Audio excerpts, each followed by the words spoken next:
Olá, pessoal, eu sou Arthur Spirandelli e esse é mais um resumo da semana aqui com a Coavero. A ideia desse quadro, para quem ainda não conhece, a gente contar aqui um pouco de como foi essa semana que acaba de se encerrar por o mercado financeiro, no noticiário político, trazendo para você os principais indicadores que foram divulgados, como que eles impactam o cenário local e internacional e o que a gente precisa se atentar para essa próxima semana, essa semana que vai se iniciar na segunda-feira. A gente vai contar sobre essa semana que foi ali a semana do dia 17 de janeiro até o pregão do dia 21, e a gente vai falar um pouquinho sobre como foram, como caminharam as notícias para a gente chegar nos números que a gente vai comentar agora. Então, começando aqui pela nossa bolsa, a gente teve o índice Bovespa tendo mais uma semana positiva, mais uma semana de ganhos. A gente lembra vocês que no comecinho do ano a gente quase perdeu 100 mil pontos. A gente já vinha de 5, 6 meses ruins para a bolsa ali no final de 2021 e a gente iniciou o ano bastante mal por aqui também. De lá para cá, a gente tem visto um alívio na nossa bolsa, com um pouco de político, com um pouco de noticiário sobre a variante Ômicron, e com isso a gente vê o nosso índice Bovespa andando um pouco mais. Nessa semana a gente teve uma alta de 1,88% e o nosso índice Bovespa voltou lá para casa dos 108.941 pontos, praticamente 109 mil. Então a gente sai daquele comecinho ali dos 100 mil, uma arrancada aqui, fazendo a bolsa já subir no ano 3,9%, lembrando que ano passado ela caiu mais de 10%. Trazendo aqui para a moeda, o dólar teve mais uma semana difícil, mais uma semana aqui com o dólar caindo, a nossa moeda ganhando força perante ao dólar, perante a moeda americana. Esse dólar que esticou lá para próximo dos 5,80, ficou na casa dos 5,70 por muito tempo, nessa semana cai mais 1,44% e retorna ali para o patamar dos R$ 5,45. No ano, a moeda americana recua 4,4% frente ao nosso real. Levando para a curva de juros, aquele vértice de 31 que a gente sempre comenta, sempre fala para você, muito importante para os bancos, muito importante para financiamentos. Teve uma alta nessa semana, abriu um pouco a curva de juros, ele andou 30 bips, 30 base points, e chegou nos 11,54. Essa curva de juros já estressou para perto de 13, voltou para perto de 11, e está nesse percentual agora de 11,54. Trazendo aqui para os indicadores das bolsas lá de fora, para as bolsas americanas, que sofrem bastante nesse começo de ano. O próprio índice S&P 500, ele já recua praticamente 8%, e o Nasdaq, que é mais composto ainda por empresas de tecnologia, ele recua aproximadamente 12% nesse início de ano. Isso porque as bolsas de lá estão repercutindo muito todo esse patamar de alta de juros, esse momento de um início de uma alta de juros lá nos Estados Unidos. A gente vai falar sobre isso aqui também. Entrando um pouco então no noticiário, um pouco sobre o que aconteceu na semana. Lá as bolsas lá de fora, as bolsas globais encerraram a semana no vermelho, na grande maioria, não só Estados Unidos, nas vésperas da nova reunião que o Fed vai ter lá nos Estados Unidos. Muito provavelmente, o Fed não irá aumentar os juros da economia americana nessa reunião. Espera-se que esse movimento comece para a próxima reunião.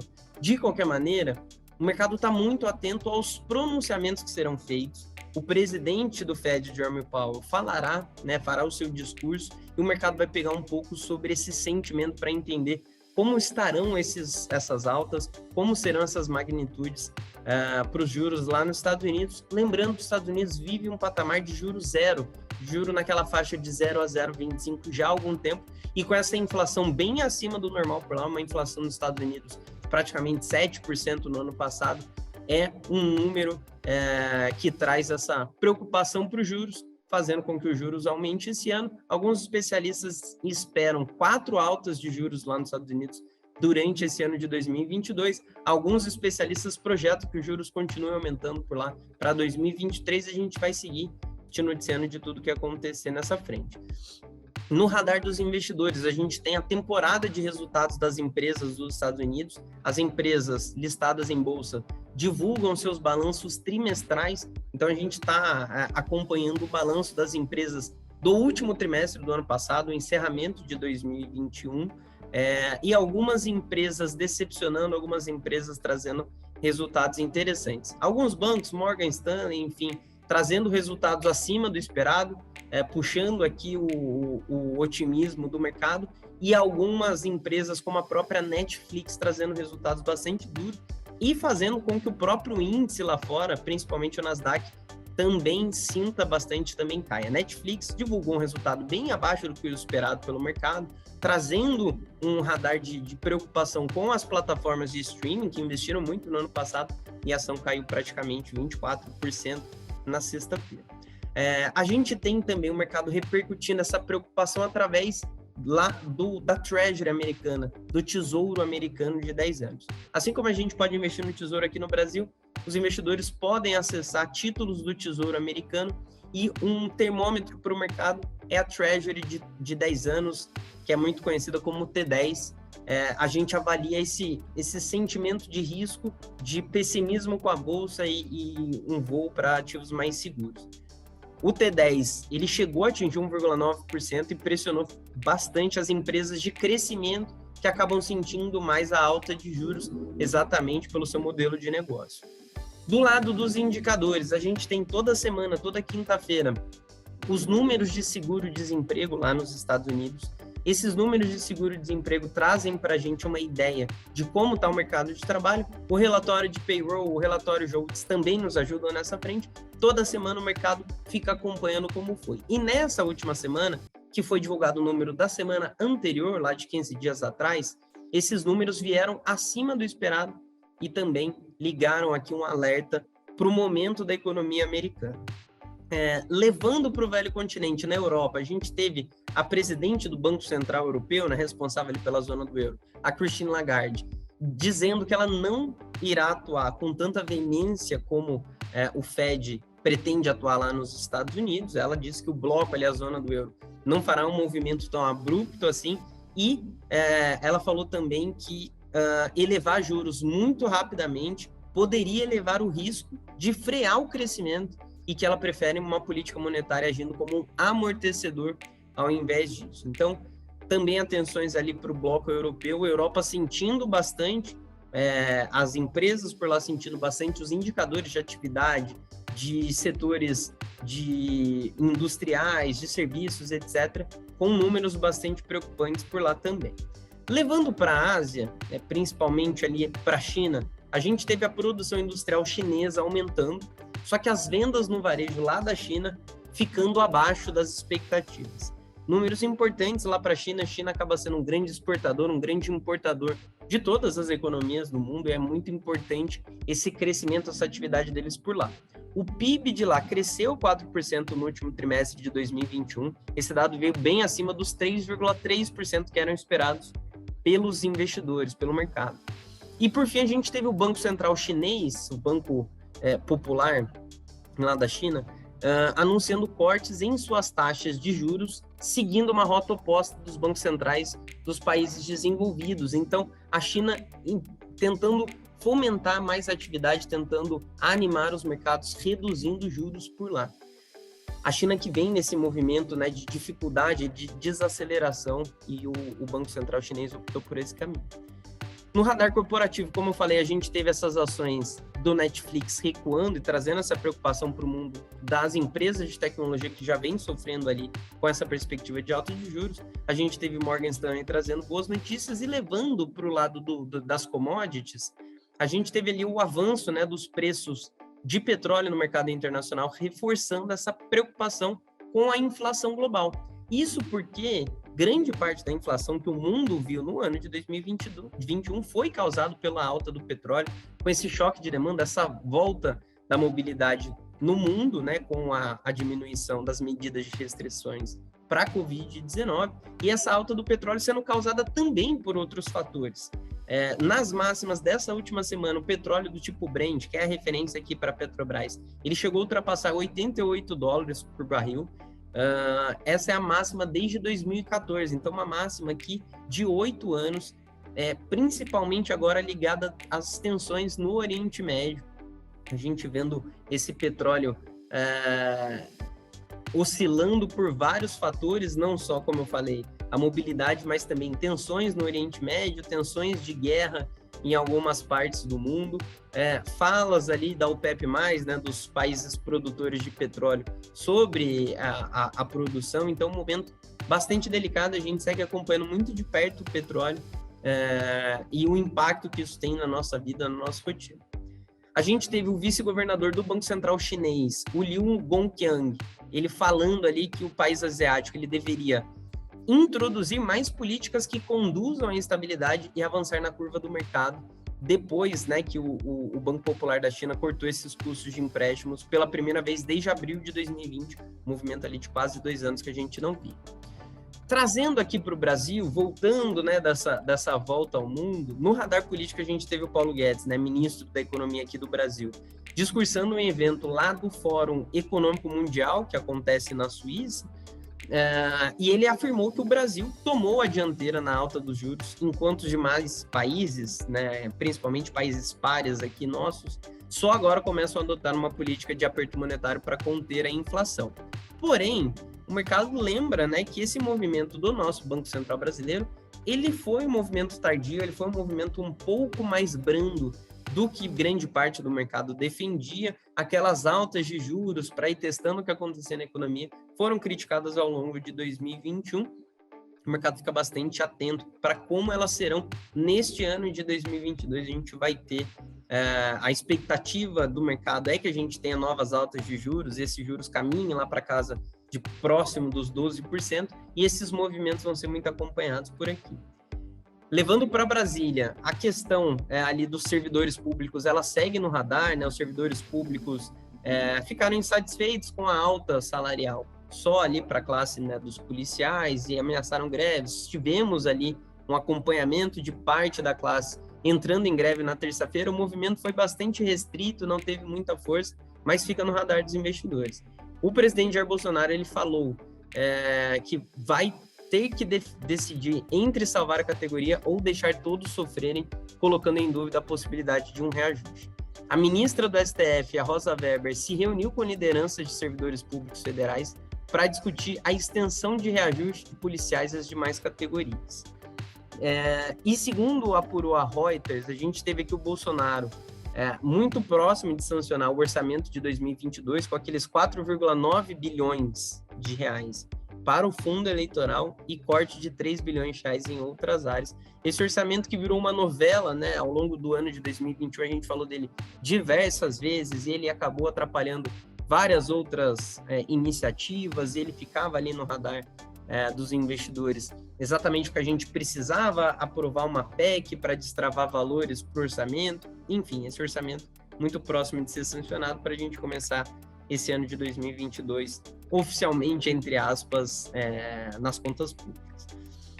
Alguns governadores, né, de alguns estados anunciaram o fim do congelamento do ICMS sobre combustíveis em fevereiro, e isso pode acabar impactando a inflação do Brasil neste ano novamente, né? Esse ICMS, essa carga tributária, será inserida nos preços dos combustíveis, pode fazer o combustível ficar ainda mais caro e trazer mais inflação aqui para o nosso Brasil. O governo federal agora ele discute a elaboração de uma PEC, né, de uma proposta de emenda constitucional para conter os preços de combustíveis e eletricidade, que deve ser enviada na primeira semana do mês que vem, primeira semana de fevereiro. Então, radar bastante importante para combustíveis, para petróleo, principalmente com essa notícia, esse destaque de que foi aberta ali uma investigação do CAD sobre a conduta da Petrobras, sobre a conduta da companhia, de suposto abuso no reajuste dos preços dos combustíveis. O Rodrigo Pacheco, que é o presidente do Senado do Brasil, ele diz que irá pautar em fevereiro os projetos para conter a alta nos preços do gás e da gasolina. Do lado dos indicadores, trazendo aqui para números, a gente teve a divulgação do Índice de Atividade Econômica, o IBCBR, que é visto pelo mercado financeiro como uma proxy do PIB, né, da nossa atividade aqui no Brasil.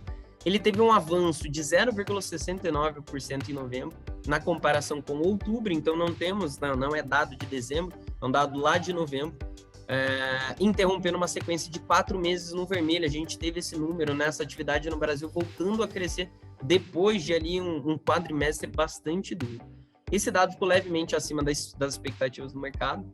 A expectativa era de um avanço de 0,65%, ele vem em 0,69%, e foi a mais forte desde a alta de 1,67% vista em fevereiro de 2021. A gente sempre comenta aqui também sobre projeções, né? E na última semana a gente teve mais uma divulgação do Boletim Focus do Banco Central, que é divulgado toda segunda-feira. Amanhã teremos mais uma atualização. E nessa última atualização a gente teve elevação na estimativa para a inflação em 2022 e em 2023. O mercado agora espera uma inflação de 5,09% esse ano, ou seja, acima da meta novamente, e de 3,4% para o ano que vem. Olhando já para o PIB, para a atividade, as expectativas agora são de 0,29% agora para 2022, então um crescimento praticamente nulo no Brasil, e de 1,75% para 2023, essas perspectivas que foram elevadas nessa última divulgação do Boletim Focus. E para a gente finalizar no radar corporativo, no radar das empresas de bolsa, que as maiores altas da semana vieram de Lojas Americanas, B2W, JHSF e Hapvida. Olhando aqui para o lado das baixas, as maiores baixas foram de Braskem, Embraer, Alpargatas e BRF. Então esse foi essa nossa volta ao mundo aqui para a gente entender o que está acontecendo. E para essa semana que se inicia, apesar de na terça-feira ser feriado, né, na cidade de São Paulo, em comemoração ao aniversário da cidade, a B3 não fechará dessa vez. A gente vai ter negociações normalmente, aqui nossas atividades ficam normais também. Olhando aqui para o que a gente precisa se atentar para essa semana. Lá fora, no internacional, o destaque vai ser a decisão de juros do FONC, né, o Comitê de Política Monetária do Fed, do Federal Reserve, Banco Central Americano, e teremos o deflator das despesas de consumo pessoal, que é aquela sigla PCI. Essa é a medida preferida ali utilizada pelo Fed para entender a inflação lá nos Estados Unidos. Essa será a inflação referente ao mês de dezembro, então encerrando ali o ano oficial de 2021 nos Estados Unidos. Teremos o PIB americano do quarto trimestre também para entender como finalizou o ano por lá. E índice de gerentes de compras, aquele famoso PMI de países desenvolvidos também deverão aqui atrair as atenções dos investidores. Aqui no Brasil, trazendo para cá, a gente tem a divulgação da prévia da inflação ao consumidor, o IPCA 15, deste mês de janeiro, então a inflação dos primeiros 15 dias ali, né? Aquela inflação que é medida do dia 15 ao dia 15, e a gente tem a inflação do final do mês fechado. Ela serve como um termômetro aqui para a gente entender como que estão a alta dos preços aqui no Brasil. A gente vai ter GPM de janeiro, um outro índice de preços também. A gente tem PNAD contínua relativa ao trimestre imóvel encerrado em novembro, para a gente entender um pouco dos dados gerais do mercado de trabalho aqui no Brasil. A gente ainda segue com alto número de desemprego. A gente vai ter dados de CAGED, o saldo de emprego formal de dezembro, também reforçando aqui esse termômetro de mercado de trabalho, e estatísticas fiscais referente ao fechamento de 2021, arrecadação tributária federal e resultado primário do governo central. Então teremos bastante coisa para a gente manter no radar, bastante indicadores, bastante novidades. O mercado vai ficar bastante agitado nessa semana com tudo isso, e você é nosso convidado para acompanhar tudo isso ao nosso lado. A gente está em todas as redes sociais, você pode nos acompanhar no Instagram, no Telegram, no YouTube, na sua plataforma de podcast favorita, no Twitter, no TikTok, enfim. Estamos em todas as redes, nos comunicando com você de formas diferentes para você entender tudo o que está acontecendo no mercado e ficar sempre atualizado do que você precisa saber, do que impacta os seus investimentos e do que é importante aqui para a nossa economia. A gente se vê amanhã de manhã, através do nosso relatório Manhã no Mercado. A gente divulga para vocês próximo das 9 da manhã com tudo que você precisa saber sobre o pregão de amanhã em específico. E no final do dia, a gente divulga o nosso Tocando o Sino para você conferir como foi esse primeiro pregão da semana. A gente se vê em breve. Tchau, tchau.